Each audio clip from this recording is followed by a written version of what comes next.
Hi everyone, Yaku from tutortouch here.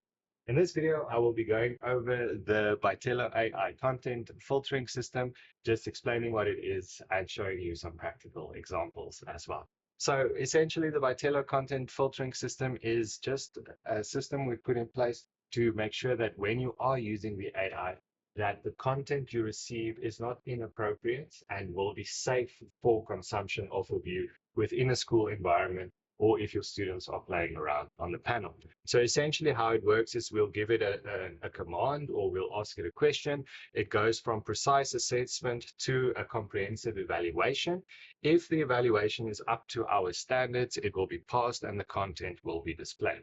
However, if the evaluation is not up to standard, it will go into an intelligent content filtering, which will then try and optimize and upgrade the content and then re-evaluate it. Before it gets sent onto the panel, it will go back to the comprehensive evaluation to see if this is up to our standard. And then once again, if it's up to standard, it will go and be displayed. If it's not, it will try and run this cycle over and over again until it can display the content. All right. So with that being said, I'm quickly going to move over to the next page and just discuss some options and show some practical examples of how this would work on our panel. So you can see I've already got the topic on the panel, which for today is curse words.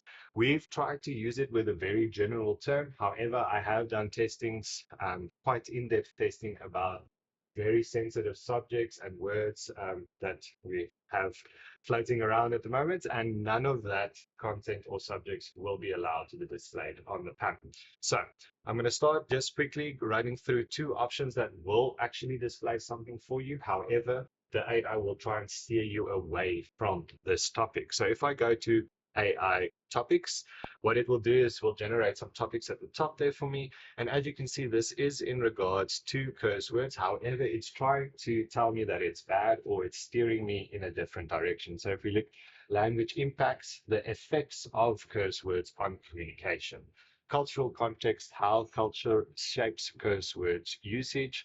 Self-control, managing emotions, to avoid cursing, and then respectful speech, promoting positive language in schools. So as you can see, it's really trying to just push me away from the subject. It really doesn't like to talk about this.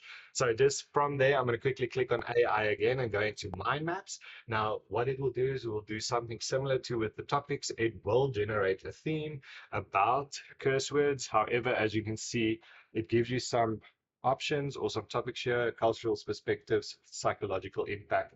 And then on the other side, you'll see impact on social norms, origins and etymology. So essentially just also trying to not say any of the curse words and also trying to get you away from this specific topic.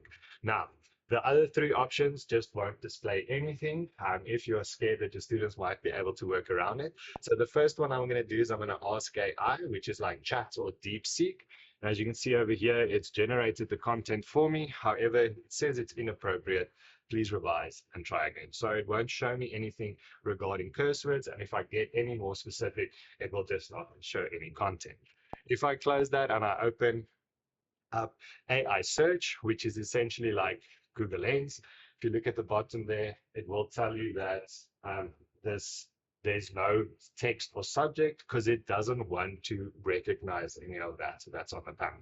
So once again, it won't be able to do that for you. And the last one over here is AI painter. So if your kids thought they could get around this by simply asking the AI to paint a curse word, then if you look at the bottom here, as soon as I click on AI painter and I choose one, it will tell me that the content is not suitable for display. Please try again. All right. So with all that being said, I'm just going to move over to the next page. So that is our content filtering system, meaning that it will be very difficult for anyone to get content on the panel that is inappropriate. That brings me to my next subject. I'm very proud to announce our next webinar, which will be titled, Are Your Students Using AI Responsibly? With special guest speaker, Karen Walstra. We will be going over all the policies, frameworks, everything that we can think about within the time limit. And we will just be having a general discussion on policies you can implement and different ways that you can use AI responsibly. The webinar will be happening on the 2nd of September 2025 between 6 and 6:45 Central African Standard Time. There will be a join link in the description below. Please feel free to share it with as many people as possible.